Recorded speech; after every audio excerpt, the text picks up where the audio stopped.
Hi hello നമസ്കാരം. സജീന വ്ളോഗ്സിലെ പുതിയൊരു വീഡിയോയിലേക്ക് എല്ലാവർക്കും സ്വാഗതം. അതുപോലെ തന്നെ എൻ്റെ ഈ ചാനലും വീഡിയോയും ആദ്യമായിട്ട് കാണുകയാണെങ്കിൽ ഈ ചാനൽ ഒന്ന് സബ്സ്ക്രൈബ് ചെയ്തേക്കുക.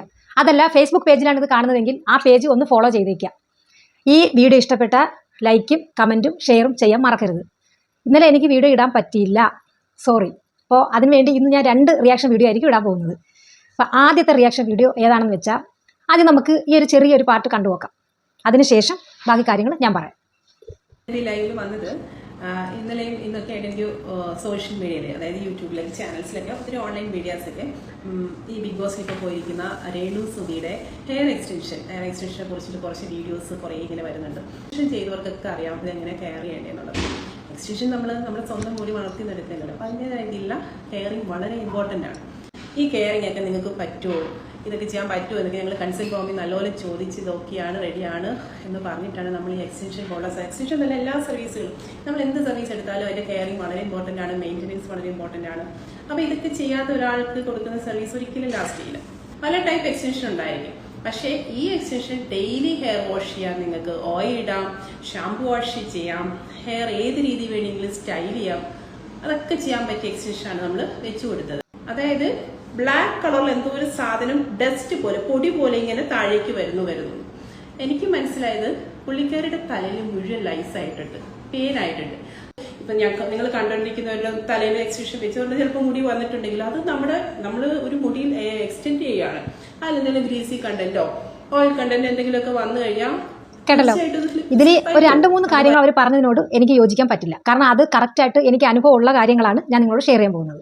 ഒന്നാമത്തെ കാര്യം, ഇനിയിപ്പോൾ ഏത് തരത്തിലുള്ള ഹെയർ എക്സ്റ്റൻഷൻ ചെയ്തതാണെങ്കിൽ പോലും ഏതായിക്കോട്ടെ, പിന്നെ ഇത് സ്റ്റിച്ചിങ് ഉണ്ട്. ഒന്നാമത്തെ സ്റ്റിച്ചിങ് ഉണ്ട്. അതായത് നമ്മൾ തലയിൽ മുടിയെല്ലാം എടുത്തിട്ട് ഓരോ റിങ് ചെറിയ മുത്ത് കോർത്ത് വെച്ചിട്ട് അതിനകത്ത് നീളത്തിന് നമ്മളെ ഹെയർ എത്രത്തോളം വേണമെന്ന് അളവെടുത്ത് കട്ട് ചെയ്തിട്ട് ഈ മുത്തിനകത്ത് ഇങ്ങനെ സ്റ്റിച്ച് ചെയ്യും. അത് ആ ഒരു എക്സ്റ്റൻഷൻ ഉണ്ട്. പിന്നെ രണ്ടാമത് LW എന്ന് പറയുന്നത്, അതായത് നമ്മളെ ഹെയറിൽ ഓരോരോ റിങ് ഇട്ടിട്ട് അതിനകത്ത് ഓരോ പാർട്സ് മുടി അത് ഗം ചെയ്ത് ടോപ്പ് ചെയ്തെടുത്തിട്ട് ആ മുത്തിനകത്തോട്ട് കയറ്റി വെച്ചിട്ട് അത് പ്രസ് ചെയ്തെടുക്കുന്ന വേറൊരു എക്സ്റ്റൻഷൻ ഉണ്ട്. അതല്ലാതെ ക്ലിപ്പ് എക്സ്റ്റൻഷൻ ഉണ്ട്. അതാകുമ്പോൾ നോ പ്രോബ്ലം. കാരണം നമുക്ക് ആവശ്യമുള്ളപ്പോൾ എടുത്ത് വെച്ചിട്ട് ക്ലിപ്പ് ചെയ്ത് ഊരി മാറ്റി വെക്കാം. അപ്പോൾ നമുക്ക് ഹെയർ വാഷ് ചെയ്യാം, എന്ത് വേണമെങ്കിലും ചെയ്യാം. നമുക്ക് ആവശ്യമുള്ളപ്പോൾ മാത്രം അതെടുത്ത് വെച്ചാൽ മതി. മറ്റേ സ്റ്റിച്ചിങ്ങും LW എന്ന് പറയുന്നതും പെർമനൻ്റ് ആണ്. അത് നമുക്ക് 2 മാസം കൂടുമ്പോഴോ 3 മാസം കൂടുമ്പോഴോ ആ സർവീസിന് ചെന്നാൽ മതി. അങ്ങനെയുള്ള അപ്പോൾ ഇനി ഏത് തരം ഈ ക്ലിപ്പ് എക്സ്റ്റൻഷൻ അല്ലാതെ വേറെ ഏത് തരത്തിലുള്ള എക്സ്റ്റൻഷൻ വെച്ചാലും പാർലറുകാർ പറയുന്നത് ഡെയിലി കുളിക്കാൻ പറ്റില്ല എന്നുള്ളത് തന്നെയാണ്. കാരണം ഞാൻ ഇത്ര കറക്റ്റായിട്ട് പറയുന്നത് എന്താണെന്ന് വെച്ചാൽ ഞാനും അത് ചെയ്തിട്ടുണ്ട്. കാരണം എൻ്റെ മുടിക്ക് ലെങ്ത് തിക്നെസ് കുറവായിരുന്നു. അപ്പോൾ അതിന് വേണ്ടിയിട്ട് ഞാനും എക്സ്റ്റൻഷൻ ചെയ്തിട്ടുണ്ടായിരുന്നു. ഞാൻ ആദ്യം ചെയ്തത് സ്റ്റിച്ചിങ് ആയിരുന്നു. പിന്നെ അത് കഴിഞ്ഞ് LW ചെയ്ത് ആ 2 പർപ്പസാണ് ഞാൻ ചെയ്തത്. അപ്പോഴും അവർ പറഞ്ഞത് ഡെയിലി കുളിക്കാൻ പറ്റില്ല. ഇനി ഡെയിലി കുളിച്ചു കഴിഞ്ഞാൽ എന്താണെന്ന് വെച്ചാൽ മുടി അത് എത്രയ്ക്കാന്ന് പറഞ്ഞാലും ഹ്യൂമൻ ഹെയർ ആണ്, ഒറിജിനൽ ഹെയർ തന്നെയാണ് നമ്മുടെ ഹെയർ വെച്ച് തരുന്നത്. എങ്കിൽ പോലും അത് നമ്മുടെ സ്വന്തം അല്ലല്ലോ. നമ്മുടെ ഒറിജിനൽ മുടിക്കകത്ത് ഇതിപ്പോൾ എൻ്റെ ഒറിജിനൽ മുടി ഇതിനകത്ത് ഇങ്ങനെ പിടിച്ചിട്ട് ഇവിടെ ഇങ്ങനെയാണ് മുത്ത് കയറ്റിയിട്ട് ഇതിനകത്ത് പ്രസ് ചെയ്താണ് വിടുന്നത്. അപ്പോൾ ഇത്രയും നമ്മുടെ മുടി ഇതിനകത്തോട്ട് നമ്മുടെ സ്കാൾപ്പിൽ നിന്ന് ഒരു 2 ഒരു ഇച്ചിരി ഇഞ്ച് ഇങ്ങോട്ട് മാറ്റിയിട്ടാണ് ബീഡ്സ് ഇടുന്നത്, മുത്തിട്ടത് പിടിപ്പിക്കുക. അപ്പോൾ എങ്ങനെ നമ്മൾ ഡെയിലി നമ്മുടെ മുടി കൊഴിയും. ഇനി നമ്മൾ എക്സ്റ്റൻഷൻ ചെയ്തില്ലെങ്കിൽ പോലും നോർമലായിട്ട് ഡെയിലി നമ്മുടെ എത്രത്തോളം മുടി നമ്മുടേത് കൊഴിയും. അപ്പോൾ ഈ എക്സ്റ്റൻഷൻ ചെയ്ത് വെക്കുന്നതിനകത്ത് മുടി കൊഴിഞ്ഞ് പുറത്ത് പോകാൻ പറ്റത്തില്ല. അപ്പോൾ നമ്മൾ ഈ 3 മാസം 4 മാസം കൂടുമ്പോൾ സർവീസിന് ചെല്ലുമ്പം ഈ ക്ലിപ്പിൽ നിന്ന് ഈ മുത്തിനകത്ത് നിന്ന് നമ്മുടെ ആ വെച്ച ഹെയർ എടുക്കുമ്പോഴാണ് കൊട്ടക്കണക്കിന് മുടി കൊഴിഞ്ഞ് താഴെ പോകുന്നത്. അത് എൻ്റെ അനുഭവമാണ് ഞാൻ പറയുന്നത്. ഇപ്പോൾ ഞാൻ ആരെയും മോശമാക്കി കാണിക്കാനോ ഒന്നുമല്ല, എൻ്റെ അനുഭവമാണ് ഞാൻ പറയുന്നത്. അപ്പോൾ അങ്ങനെ അത് കുറേ പോകും. പിന്നെ ഈ 2 മുത്തും ഇതും അല്ലാതുള്ള ഇതാണ് നിങ്ങൾ ഈ പറഞ്ഞ കൊളാബ് എന്ന് പറയുന്നത്. എന്താണെന്ന് വെച്ചാൽ ഇത് നമ്മുടെ ഹെയർ, ഈ ഹെയറിനകത്ത് പിന്നെ വേറൊരു ഹെയർ വെച്ചിട്ട് അതിങ്ങനെ പ്രസ് ചെയ്ത്, അതായത് ഗം വെച്ച് പ്രസ് ചെയ്ത് ഒട്ടിച്ചാണ് വിടുന്നത്. ഇങ്ങനെയുള്ള സ്റ്റിച്ച് ചെയ്യുകയും മുത്തിട്ട് പിന്നെ LW ചെയ്യുന്നതിനകത്ത് പോലും ഡെയിലി കുളിക്കാൻ പറ്റില്ല. അപ്പോൾ പിന്നെ ഈ ഹെയർ ഇങ്ങനെ ഈ ഗം വെച്ച് ഒട്ടിച്ച ഹെയർ വെച്ച് കൊടുത്തിട്ട് ഡെയിലി കുളിച്ചോ എന്ന് പറയുന്നത് നിങ്ങൾ ഏറ്റവും വലിയ വിവരക്കേടാണ് പറഞ്ഞത് ഞാൻ പറയത്തുള്ളൂ. കാരണം നിങ്ങൾ തന്നെ ഈ വീഡിയോയ്ക്കകത്ത് ലാസ്റ്റ് പറയുന്നുണ്ട് ഗ്രേ, അതായത് എണ്ണമയോ വെള്ളം ഒരുപാടൊക്കെ ആയി കഴിയുമ്പോൾ ഹെയർ പൊഴിയാമെന്ന്. അപ്പോൾ ഡെയിലി അങ്ങ് കുളിച്ചോ എന്ന് നിങ്ങൾ പറയുമോ? അത് മാത്രമല്ല, നിങ്ങൾ പറഞ്ഞ വേറൊരു കാര്യം എന്താണെന്ന് വെച്ചാൽ അത് ഞാൻ പറഞ്ഞു ഇതൊന്ന് പറഞ്ഞു തീർത്തിട്ട് ബാക്കി പറയാം. അപ്പോൾ ഈ ഗമ്മിനകത്ത് തൊട്ട് കഴിയുമ്പോൾ ഡെയിലി ഇങ്ങനെ വെള്ളം വീണോണ്ടിരുന്ന് നമ്മളിങ്ങനെ അത് തുടച്ച് വാഷ് ചെയ്യുമ്പോഴത്തേക്ക് ഈ ഗമ്മ് ഇളവും. ഇനി ഏത് തരത്തിൽ 2 വായും തമ്മിൽ കൂട്ടിക്കെട്ടാൻ പറ്റുന്ന ഗമ്മാണെങ്കിൽ പോലും നമ്മൾ വെള്ളം ഒഴിച്ച് കുറേ കഴിയുമ്പോഴത്തേക്ക് നമുക്ക് അതിങ്ങനെ ഇളക്കിയെടുക്കാൻ പറ്റും. അപ്പോൾ പിന്നെ ഹെയറിൻ്റെ കാര്യം പറയണോ? ഡെയിലി കുളിച്ച് തോർത്തിക്കൊള്ളാം നിങ്ങൾ പറയുന്നത് കൊണ്ടാണ് ഞാൻ ഇപ്പോൾ ഈ ഒരു റിയാക്ഷൻ വീഡിയോ ഇടുന്നത്. അപ്പോൾ ഈ ഗമ്മ് സ്ഥിരമായിട്ട് ഇങ്ങനെ എണ്ണയും എണ്ണ കുളിക്കുന്നതിന് നമ്മൾ എന്തായാലും എണ്ണ തേക്കുവേ, എണ്ണയും തേച്ച് ഡെയിലി ഷാമ്പു ഒക്കെ ഇട്ട് കുളിച്ച് വരുമ്പോഴത്തേക്ക് ഈ ഒട്ടിച്ച് വെച്ചിരിക്കുന്ന അവിടെ തന്നെ ഇരിക്കുമെന്നാണോ നിങ്ങൾ പ്രതിപാദിക്കുന്നത്? ഒരിക്കലും ഇല്ല. ഈ ആഴ്ചയിൽ ഒരിക്കൽ പോലും കുളിച്ചാൽ പോലും ആ വെച്ച ഹെയറിന് ഡാമേജ് തന്നെയാണ്. അത് കൊഴിഞ്ഞ് അങ്ങ് പോകും. അപ്പം അങ്ങനെ ഡെയിലി കൊഴിഞ്ഞ് പൊക്കോട്ടെ, കുഴപ്പമില്ല എന്നുള്ളത് കൊണ്ട് നിങ്ങൾ ഡെയിലി കുളിക്കാൻ പറയും. ഡെയിലി അവർ കുളിച്ചത് പോയി കഴിയുമ്പോഴത്തേക്ക് നിങ്ങൾക്കല്ല എൻ്റെ ഇത് ആരുടെ നിങ്ങൾ പറയും ഡെയിലി ഇത് വെച്ച് കഴിഞ്ഞാൽ ഒരു കുഴപ്പമില്ല, ഡെയിലി എണ്ണ തേക്കാം, ഡെയിലി ഷാമ്പു ചെയ്യാം എന്നൊക്കെ പറഞ്ഞു വിടുന്നത്. അതൊന്നാമത്തെ കാര്യം. അത് ഒരിക്കലും അല്ല, അത് ഫേക്കാണ്. ഇനി നമ്മുടെ ഹെയറിൽ ഏത് തരം എക്സ്റ്റൻഷൻ ചെയ്താലും ഹെയർ വാഷ് ആഴ്ചയിൽ 2 ദിവസം ആയിട്ട് ചെയ്താൽ മതി എന്ന് എല്ലാ പാർലർകാരും പറയും. എൻ്റെ അടുത്ത് പറഞ്ഞ കാര്യം ഞാൻ പറയുന്നത്. പക്ഷേ ഞാൻ ആഴ്ചയിലൊന്നും ഞാൻ 2 ദിവസം കൂടുമ്പോഴത്തേക്ക് ഞാൻ ഹെയർ വാഷ് ചെയ്യുമായിരുന്നു. അപ്പോൾ എന്നിട്ട് അത് കഴിഞ്ഞ് ഞാൻ സർവീസിന് ചെല്ലുമ്പോഴത്തേക്ക് ആ പാർലറിൽ ചേച്ചി വേറെ ആരുമല്ല, നമ്മുടെ ഉളിയക്കോവിൽ വൈദ്യശാല മുക്കിലുള്ള ഒയാസിസ് എന്ന ബ്യൂട്ടി പാർലർ. അവിടെ ചെല്ലുമ്പോൾ ആ ചേച്ചി പറയും, സജീന ഇവിടെ ഒത്തിരി പേര് ഹെയർ എക്സ്റ്റൻഷൻ വെച്ചിട്ട് സർവീസിന് വന്നിട്ടുണ്ട്. പക്ഷേ അവരുടെയൊക്കെ ഹെയർ എടുക്കുമ്പോഴത്തേക്ക് ഇങ്ങനെ കട്ട പിടിച്ച് ജട പിടിച്ചിരിക്കും, അതിനകത്ത് ഡാൻഡ്രഫും പേനും ഒക്കെ കൂടിയിരിക്കും. പക്ഷേ സജീനയുടെ ഹെയർ നല്ല നീറ്റാണ്, നമുക്ക് ഒന്നും ചെയ്യാനില്ല, അത് അതേപോലെ അഴിച്ച് മാറ്റിയിട്ട് ചീവി അടുത്ത റിങ്ങിട്ട് വിട്ടു തരാം. ആ ഒരു രീതിയിലുള്ള പെർഫെക്റ്റ് ആയിട്ടാണ് സജീന വെച്ചിരിക്കുന്നതെന്നാണ് ആ ചേച്ചി പറയുന്നത്. പിന്നെ വേറൊരു കാര്യം, ഞാൻ അതെല്ലാം എടുത്ത് കളഞ്ഞു കേട്ടോ. എനിക്കത് ഭയങ്കര ഇറിറ്റേഷനാണ്. നമുക്ക് നല്ല രീതിയിലൊന്ന് ചീവാനോ ഒക്കെ ഭയങ്കര ബുദ്ധിമുട്ടാണ്. അതുകൊണ്ട് ഞാൻ അതെല്ലാം എടുത്ത് കളഞ്ഞു. അപ്പോൾ ലാസ്റ്റ് ഞാൻ ചെയ്തെന്ന് പറഞ്ഞാൽ LW മുത്തിനകത്ത് ഓരോരോ പാർട്ട് പ്രസ് ചെയ്ത് തരുന്നത്. അപ്പോൾ എനിക്ക് ഇച്ചിരി നല്ല ലെങ്ത് മുടി വേണമായിരുന്നു, ഒരു ഫിലിമിലേക്ക് വേണ്ടിയിട്ട് ചെയ്തതാണ്. ഞാൻ തന്നെ അതെല്ലാം ഇളക്കി മാറ്റി വെച്ചിട്ടുണ്ട്, പറ്റാത്തതുകൊണ്ട്. ഇനി എന്തെന്നൊക്കെ ഇനി ഏതരം എക്സ്റ്റൻഷൻ ആണ്, അതെല്ലാം ഹൈ ആണ് കൂടിയതാണെന്ന് പറഞ്ഞാലും അതിനൊക്കെ അതിൻ്റെതായ കംപ്ലൈൻറ്റുകൾ ഉണ്ട്. പിന്നെ രണ്ടാമത്തെ കാര്യം, ചേച്ചി പറഞ്ഞല്ലോ, ആദ്യം പറഞ്ഞ് 5 ഡെയിലി കുളിക്കാനായിട്ട് അങ്ങ് പറഞ്ഞ് വിട്ടിരുന്നത്. പിന്നെ അത് കഴിഞ്ഞ് ഈ വീഡിയോയുടെ ലാസ്റ്റ് ആ ചെറിയൊരു പാർട്ട് ഒന്നും കൂടെ ഇട്ടില്ല, ഒന്ന് കേട്ടു നോക്കെ.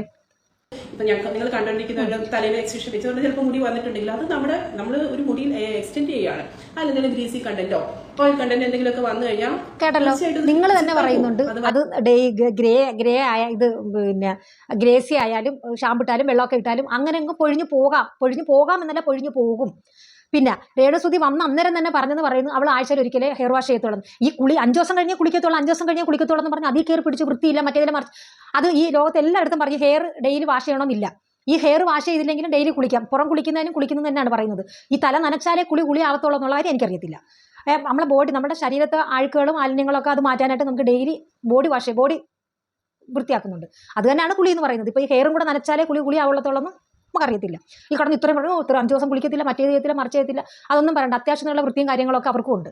അപ്പോൾ ഈ രേണു വന്നപ്പോൾ തന്നെ പറഞ്ഞെന്ന് പറയുന്നു, ഞാൻ ആഴ്ചയിൽ ഒരിക്കലേ ഹെയർ വാഷ് ചെയ്യുമെന്ന്. അപ്പോൾ നിങ്ങൾ എന്തുകൊണ്ട് പറഞ്ഞില്ല? അയ്യോ അത് പറ്റത്തില്ല, അങ്ങനെ ഈ ആഴ്ചയിൽ 5 ദിവസം ഹെയർ വാഷ് ചെയ്താൽ ഈ ഇത് എന്തുവാ ക്ലീൻ ചെയ്യാനോ അത് മെയിൻറ്റെയിൻ ചെയ്ത് കൊണ്ടുപോകാൻ പറ്റത്തില്ല, അങ്ങനെയാണെങ്കിൽ ഇത് വെക്കുന്നത് ശരിയല്ല, അങ്ങനെ വെച്ച് കഴിഞ്ഞാൽ ഇതിന് കംപ്ലൈൻറ്റ് വരുമെന്ന് പറഞ്ഞുകൊണ്ട് എന്തുകൊണ്ട് നിങ്ങൾ വെക്കാതെ വിട്ടില്ല? അവിടെ തുടക്കത്തിലേ പറഞ്ഞല്ലോ അവൾ 5 ദിവസം കൂടുമ്പോഴാണ് കുളിക്കുന്നത്. കുളിക്കുക എന്ന് മീൻസ് പറഞ്ഞാൽ ഹെയർ വാഷ് ചെയ്യുന്നത് 5 ദിവസത്തിൽ ഒരിക്കലാണെന്ന് പറഞ്ഞത്. അപ്പോൾ ഇത് വെക്കുന്നതിന് മുന്നേ അവൾ പറഞ്ഞല്ലോ നിങ്ങളടുത്ത്. അപ്പോൾ അങ്ങനെ ചെയ്താൽ പ്രശ്നമാണ്, അങ്ങ് ഇച്ചിങ്ങോ ഇതോ മറ്റേത് മറിച്ചതും ഉണ്ടാവും, ഡാൻഡ്രഫ് ഉണ്ടാവും, ഡസ്റ്റ് കയറും, പിന്നെ ഇങ്ങനെ ചൊറിഞ്ഞ ഉടനെ പേൻ ഇങ്ങനെ ഒഴുകും എന്നൊന്നും നിങ്ങൾ അതുകൊണ്ട് പറ്റില്ല എന്ന് പറഞ്ഞ് എന്തുകൊണ്ട് വിട്ടില്ല? പിന്നെ വേറൊരു പ്രസ്താവന കൂടി ചേച്ചി ഇറക്കി. ഒരു 10 വർഷത്തിൽ കൂടെ ഞാൻ പാർലറിന്റെ പേരൊന്നും പറയുന്നില്ല, ഇത് കണ്ടവർക്ക് എല്ലാവർക്കും അറിയാം ഏതാണെന്ന്. 10-12 വർഷത്തിൽ കൂടുതലായി ഞാൻ ഈ സ്ഥാപനം തുടങ്ങിയിട്ട് ഒരു നെഗറ്റീവോ മറ്റേതോ ഒന്നും വന്നിട്ടില്ല. ഇപ്പോഴും ആരും നെഗറ്റീവ് പറഞ്ഞു, അവൾ നെഗറ്റീവായിട്ടൊന്നും പറഞ്ഞില്ല. അവിടെ ഹെയർ പൊഴിയും 100% ഉറപ്പ് തന്നെ. അവളിപ്പോൾ ആഴ്ചയിൽ ഒരിക്കലും ഹെയർ വാഷ് ചെയ്യുന്നെങ്കിലും വെച്ച ഹെയർ പൊഴിഞ്ഞുകൊണ്ടേയിരിക്കും. അത് അങ്ങ് നമ്മുടെ സ്കാൾപ്പിനകത്തോട്ട് കുത്തി ഇറക്കി വെച്ചിരിക്കുകയല്ല, നമ്മുടെ ഒറിജിനൽ മുടിക്കകത്ത് വെച്ച് ഗം ചെയ്തിരിക്കുകയാണ് ചെയ്യുന്നത്. മുടി കൊഴിയുക തന്നെ ചെയ്യും. ഇതിങ്ങനെ കാണിച്ചു കൊടുത്തപ്പോൾ ഈ കാണിച്ച മൊത്തവും പേനാണ്. എന്തോടോ താനും ഒരു സ്ത്രീയല്ലേ, ഒരു സ്ത്രീയെ ഇങ്ങനെ അവമാനിക്കാൻ തനിക്ക് പറ്റുമോ? അപ്പോൾ താൻ പറഞ്ഞു രേണു 10 വർഷമായി ഞാൻ ഇത് തുടങ്ങിയിട്ട് എനിക്ക് പരസ്യത്തിന് വേണ്ടിയല്ല ഞാനത് ചെയ്തു കൊടുത്തതെന്ന്. രേണു എന്ന് പറഞ്ഞ ഒരാളെ വെച്ചിട്ടല്ല നമ്മുടെ സ്ഥാപനം ഈ വർഷം ഇത്രയും നാളും പോയത്. പരസ്യത്തിന് വേണ്ടി തന്നെയാണ് നിങ്ങൾ ചെയ്തു കൊടുത്തത്. ഇപ്പോൾ ഹൈലൈറ്റ് ആയിട്ട് നിൽക്കുന്നത് രേണുസുതി തന്നെയാണ്. അപ്പോൾ രേണുസുതി വെച്ചൊരു പരസ്യം ചെയ്താൽ കുറച്ചുകൂടി എസ്റ്റാബ്ലിഷ് ആകുമെന്ന് കരുതിയിട്ട് തന്നെയാണ് നിങ്ങൾ അങ്ങനെ ചെയ്തു കൊടുത്തത്. അല്ലെങ്കിൽ പറ, രേണുസുതി പൈസ തന്നാണോ അത് ചെയ്തത്? ഒരു കാര്യം എനിക്ക് 100% ഉറപ്പാണ്, കോസ്മെറ്റിക്സിന് വേണ്ടി അവൾ 10 പൈസ കളയില്ല. കളയാൻ വേണ്ടി അവളെ ഇല്ലതാനും അവൾക്ക് അതിനോട് താല്പര്യമില്ല. അവൾ ആകെ കോസ്മെറ്റിക്സിൽ യൂസ് ചെയ്യുന്നത് ലിപ്സ്റ്റിക്കും പെർഫ്യൂമും മാത്രമാണ്. എനിക്ക് നല്ല വൃത്തിയാണ് അറിയാം, മേക്കപ്പ് ഒന്നും ചെയ്യുന്ന പാർട്ടിയേ അല്ല രേണുസുതി. അപ്പോൾ രേണുസുതിക്ക് ഇത് ചെയ്തു കൊടുത്തത് എന്തിനു വേണ്ടിയിട്ടാണ്? ചേച്ചി ഫ്രീ ആയിട്ടല്ലേ ചെയ്തു കൊടുത്തത്? അതല്ല, അതിന് ആ എക്സ്റ്റൻഷൻ ചെയ്യുന്നതിന് രേണുസുതി പൈസ എന്നാൽ എത്രത്തോളം എമൗണ്ട് ആവും എന്നുള്ള കാര്യം എനിക്കറിയാം. ഇനി ഏത് ടൈപ്പിൽ ഹെയർ എക്സ്റ്റൻഷൻ ആണെങ്കിലും നല്ല എമൗണ്ട് ആവും, അത് എനിക്ക് നല്ലോണം അറിയാം. ചേച്ചി ഫ്രീ ആയിട്ടല്ലേ ഒക്കെ ചെയ്തു കൊടുത്തത്. ചേച്ചി അത് ഫ്രീ ആയിട്ട് ചെയ്തു കൊടുക്കുന്ന പുണ്യം വേറെ ആർക്കും ചെയ്തു കൊടുക്കാൻ എന്ത്? പുണ്യം കിട്ടാൻ വേണ്ടിയിട്ടാണ് രേണുസുതിക്ക് ഫ്രീ ആയിട്ട് ആ ഹെയർ വെച്ച് കൊടുത്തതെങ്കിൽ വേറെ ആർക്കെങ്കിലും വെച്ച് കൊടുക്കാൻ എന്തിന് രേണുസുതിയെ തന്നെ തിരഞ്ഞ് പിടിച്ചെടുത്തു?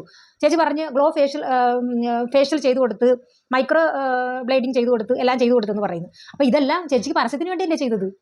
ഇതെല്ലാം പൈസ മേടിച്ചിട്ടാണോ ചേച്ചി ചെയ്തത്? ഫ്രീ ആയിട്ടല്ലേ ചെയ്തു കൊടുത്തത്? അപ്പോൾ പിന്നെ ആ ഒരു സ്റ്റാൻഡിൽ ഉറച്ചു നിന്നിട്ട് സംസാരിക്കണം. 2 വളർത്തി കാലിയോട്ടെന്നുള്ള പ്രവൃത്തി പാടില്ല. അപ്പോൾ അവൾ ബിഗ് ബോസിൽ ചെന്നാലും എവിടെ ചെന്നാലും ഇപ്പോൾ നിങ്ങൾ ഉദ്ദേശിച്ച എന്താണോ, നിങ്ങളുടെ ആ പാർലറിന്റെ പേര് ഫേമസ് ആയല്ലോ, ബിഗ് ബോസ് എന്ന മഹാ റിയാലിറ്റി ഷോയിൽ ചെന്നിട്ടും അവളത് പറഞ്ഞല്ലോ. ഓക്കെ, അപ്പോൾ അതിൽ നിങ്ങൾ അഭിമാനിക്കുക, അല്ലാതെ അവളെ മോശം പറയുകയല്ല ചെയ്യേണ്ടുന്നത്. അപ്പോൾ അയ്യോ തലയ്ക്കകത്തൊക്കെ പേരായിക്കാണ് ഈരായിക്കാൻ പറഞ്ഞ് പുച്ഛിച്ചൊരു ചിരിയും ഒക്കെ എന്തുവാണോ. അവൾ ആദ്യമേ അങ്ങനെ 5 ദിവസം കഴിഞ്ഞ് ഹെയർ വാഷ് ചെയ്യൂ എന്ന് പറഞ്ഞപ്പോൾ നിങ്ങൾ എന്തുകൊണ്ട് പറഞ്ഞില്ല അങ്ങനെ പറ്റില്ല, അപ്പോൾ ഒരു കാര്യം ചെയ്യണം, ഇത് വെക്കാതിരിക്കുന്നതാണ് നല്ലത്.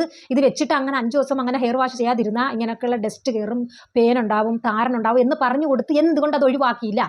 നിങ്ങൾ ഭയങ്കര കോസ്മെറ്റിക്കോളജിസ്റ്റ് ആണെന്നൊക്കെ പറഞ്ഞ് വലിയ ബീമ്പ് പറയുന്നത് കേട്ടല്ലോ. അപ്പോൾ ഒരാൾക്ക് ദ്രോഹം ഉണ്ടാവുന്ന രീതിയിൽ അവർ തന്നെ പറഞ്ഞത്, അവർ മുന്നേ പറഞ്ഞു. അപ്പോൾ അത് ചെയ്യാതിരുന്നൂടായിരുന്ന? നിങ്ങളത് ചെയ്തു കൊടുത്തിട്ട് പിന്നെ അവളെ പറഞ്ഞ സത്യം തന്നെയാണ്. എനിക്ക് അനുഭവം ഉള്ളതുകൊണ്ടാണ് ഞാൻ ഈ പറയുന്നത്. നമ്മുടെ ഹെയറിൽ അഡീഷണൽ ആയിട്ട് ഒരു ഹെയർ വന്നു കഴിയുമ്പോൾ നമുക്ക് ഭയങ്കര ഇറിറ്റേഷൻ തന്നെയാണ്.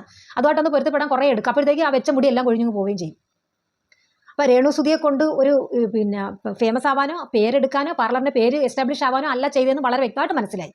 അപ്പോൾ ചേച്ചി അത് ആ നന്ദി എന്ന് പറയുന്നത് നിങ്ങളും കാണിക്കും. രേണുസുധി കാണിക്കുമ്പോൾ മാത്രം നന്ദി കേട്ട് നിങ്ങൾ കാണിക്കുമ്പോൾ നന്ദി കേടല്ലാതാവുന്നത് എങ്ങനെ? നിങ്ങളെ ഉദ്ദേശം അതൊന്ന് നിങ്ങളുടെ പാർലർ കുറച്ച് പേര് കാണുക, രേണുസുധി ചെയ്ത് കൊടുക്കുന്നതോടുകൂടി കുറച്ചും കൂടി വിസിബിലിറ്റി ആവുക എന്നുള്ളതാണ് നിങ്ങൾ ഉദ്ദേശം. അത് നടന്നല്ലോ. എന്നിട്ട് പിന്നെ വീഡിയോയുടെ മുമ്പിൽ വന്നിരുന്നുകൊണ്ട് അവളെ ഇൻസൾട്ട് ചെയ്ത് സംസാരിക്കേണ്ട യാതൊരു കാര്യമില്ല. ഓക്കെ, അപ്പോൾ എന്തായാലും അടുത്ത ഒരു വീഡിയോ ആയിട്ട് ഉടനെ വരാം. ഈ വീഡിയോ ഇഷ്ടപ്പെട്ടെങ്കിൽ തീർച്ചയായിട്ടും ഇതിനുള്ളൊരു കമൻറ്റ് നിങ്ങൾ രേഖപ്പെടുത്തണം. അടുത്ത ഒരു വീഡിയോ ആയിട്ട് കാണുന്നവരേക്കും താങ്ക് യു.